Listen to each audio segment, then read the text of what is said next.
Do you think it's a very long stretch from the virtual gulag that so many of us are in to a literal gulag? Because this is something that I think people are talking about more, particularly with regards to Australia.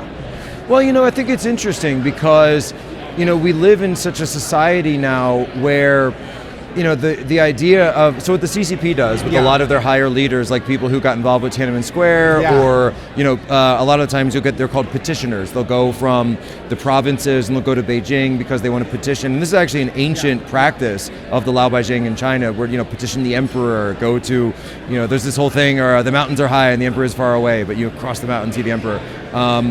But the idea is that they're, by and large, placed in either, number one, secret prisons, which is easier to do in China than it is here, or the idea of putting someone on house arrest. And so the new types of gulags are going to be virtual gulags, but not just in terms of speech. It's going to be, we're going to debank you, we're going to deplatform you, you're not going to be able to have a payment processor, you're not going to be able to make a living, you're canceled from all of your jobs, you're not going to be able to have any money, your bank account's going to be frozen, your PayPal is going to be frozen, you can't do business on Stripe.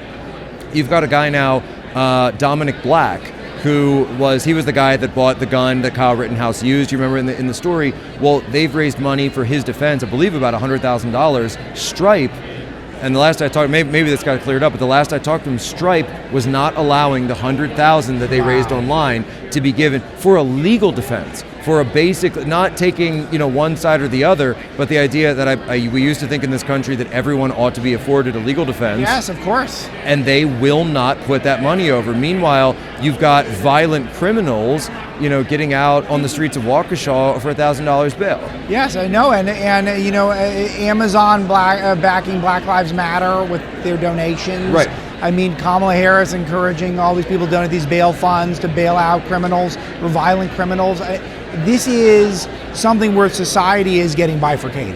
What they're doing though is, imagine you will not be able to participate in the modern world. Yes. Uber drops you, Lyft drops you, Uber Eats drops you, DoorDash, Postmates, whatever. They all drop you.